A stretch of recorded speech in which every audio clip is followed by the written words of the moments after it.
more. The Empire's on the run.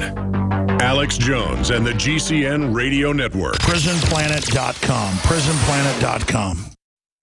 Another major health threat, this one in Toledo, Ohio, where everybody in the entire city has been told not to drink the water. Ohio's governor declaring a state of emergency. Did you know that the average person uses about 80 to 100 gallons of water at home every single day? If there's a water emergency, will you be prepared? Panicked residents forming long lines throughout the day. We're here at a supermarket in Toledo. You can see the shelves empty where water once was. To stay safe and healthy during a crisis, you must have access to safe, clean water. Water which will not be available at your local grocery store. There's a mad dash on right now to stock up on supplies. The ProPure Pro 1 G2.0 water filtration system is a must-have for every modern, independently minded household. Protect your family's safety during an emergency. Go to InfoWarsStore.com today to purchase your ProPure Pro 1 G2.0 water filtration system or call 1-888-253-3139.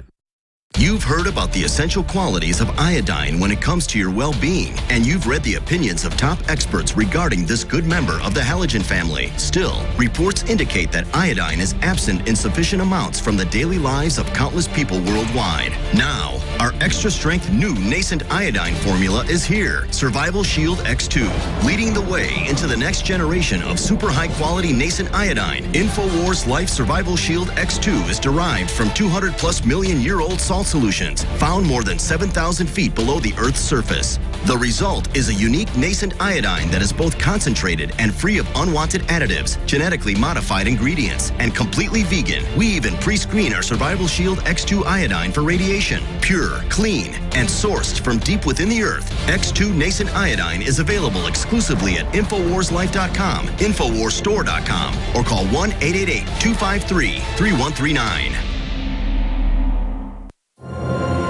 In the near future. When you realize how fake it all is, the football, the basketball. Alert. Security alert. This is Homeland Security. Analysis. InfoWars building independent media operation. You let the worst people get control and tell us that we are the ones responsible. Prime directive. Discredit Alex Jones. Jones is the wildly popular conspiracy theorist. A popular conspiracy theory talk show called InfoWars. Alex Jones is now in an Austin jail. These people are assaulting us. Targeting of patriots engaged. They are never going to stop. They're never going to deviate from their program until we stop them. Block free iPhone app at Infowars.com. Block free podcast and video feed. Imperative.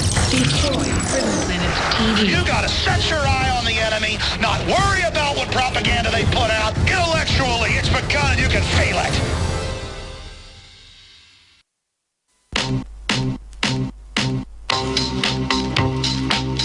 The Alex Jones Show, because there is a war on for your mind.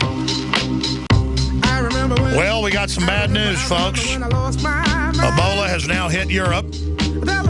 BBC is reporting Ebola in Spain. Nurse infected in Madrid. That means it's in the hospital. Somebody else has got it.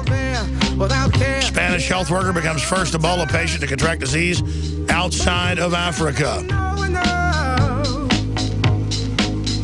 I tell you, this is a real bummer because this thing kills 90% of those that don't get proper medical treatment, about half of those that do. The fellow that brought it into the U.S. is fighting for his life right now, the AP is reporting. Yeah, I don't want these flights coming in from countries collapsing. Does that make me crazy? I guess it does. A nursing auxiliary in Madrid has tested positive for Ebola after treating a patient in the Spanish capital. That's somebody they brought in with Ebola, just like they're doing here, and now it's spreading. Who would have thought it? To Spanish newspaper El País, am I saying that right? El País. The case is believed to be the first in which a person contracted Ebola from a source outside of Africa. Yeah, well, you just know the other shoe's about to drop with this guy running around for a week, vomiting everywhere. Back from the epicenter, from outside the hospital, from at the apartment complex, is Joe Biggs, a veteran of Afghanistan and Iraq, now a veteran of Patient Zero in North America, in Dallas, Texas. Joe, you were there for 3 days. with our intrepid cameraman, who's also seen some adventures, Josh Owens, while he's been here. Give us your take on what you witnessed and where you see all this going.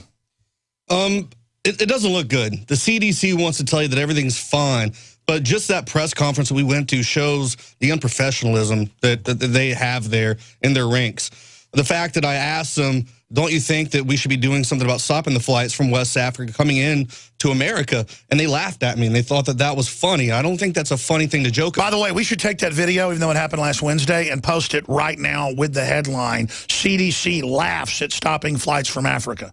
Yeah. Because 3 days after you did that, they started responding, saying, quote, stopping flights would make it worse. Yeah, that's the most ridiculous thing I've ever heard. How does it cut it off at the head and stopping it in its tracks, how does that make it worse? You know, if we don't fly it over here. By the way, great job going and getting those questions in. Yeah. I mean, you had to fight through all those reporters. Please continue. Yeah, I mean, I just don't understand their logic there, saying that stopping that is going to make it worse. I don't understand how that happens. But just the press conference, just the snide remarks from the people there that were talking. Like Governor Perry had nothing to say even about Ebola, really. I mean, it was just jibber jabber. He was there just as a political figure to parade around, to kind of take, I would say, the eyes off the subject, kind of in a sense, you know. It was just a big dog and pony show. Well, I saw the video where they laugh at you. Why aren't you moving to shut down the flights? You notice Governor Jindal isn't laughing. You notice everybody else isn't laughing. You notice the state governors aren't laughing and all these letters getting written. Why isn't our governor calling for that?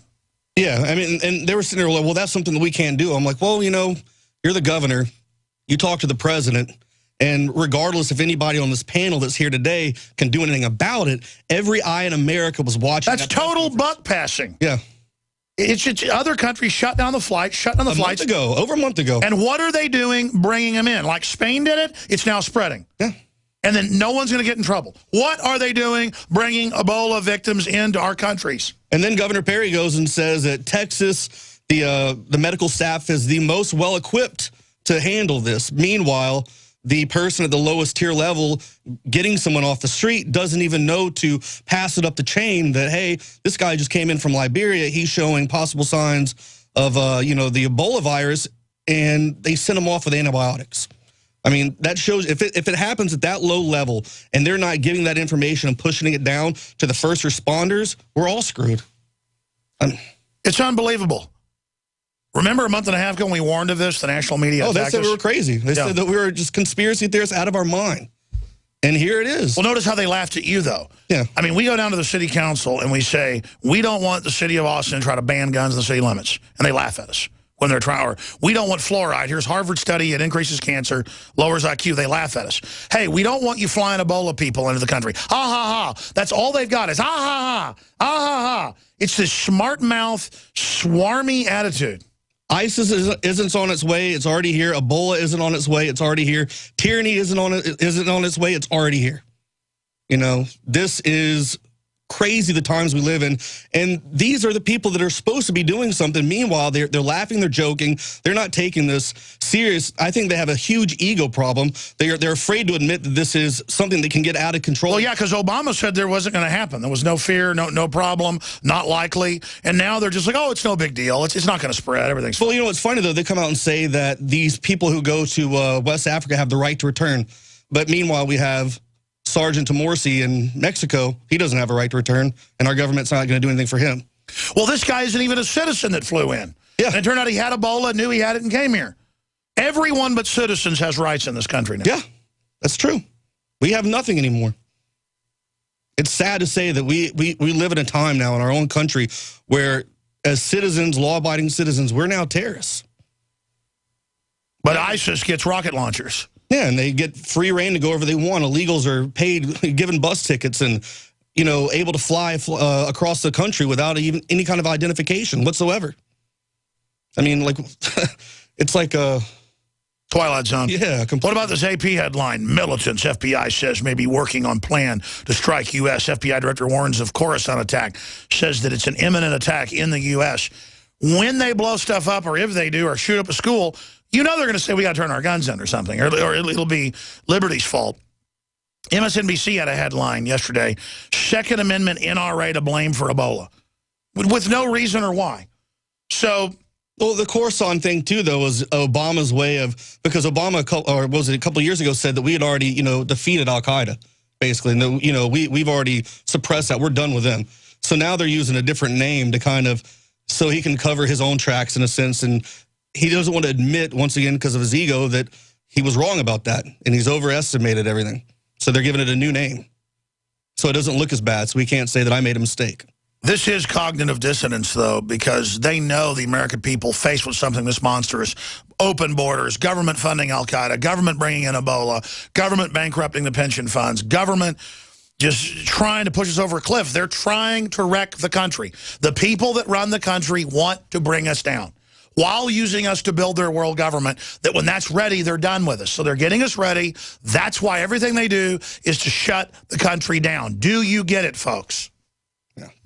It's, I can't stand to see where this is going.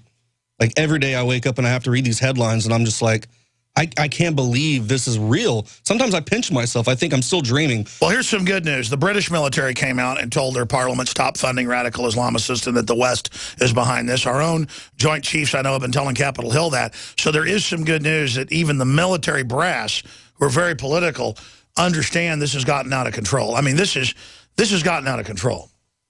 Yeah, on all fronts. I mean, you know, the border's open on the ground. We're leaving our airspace open for these flights to come in.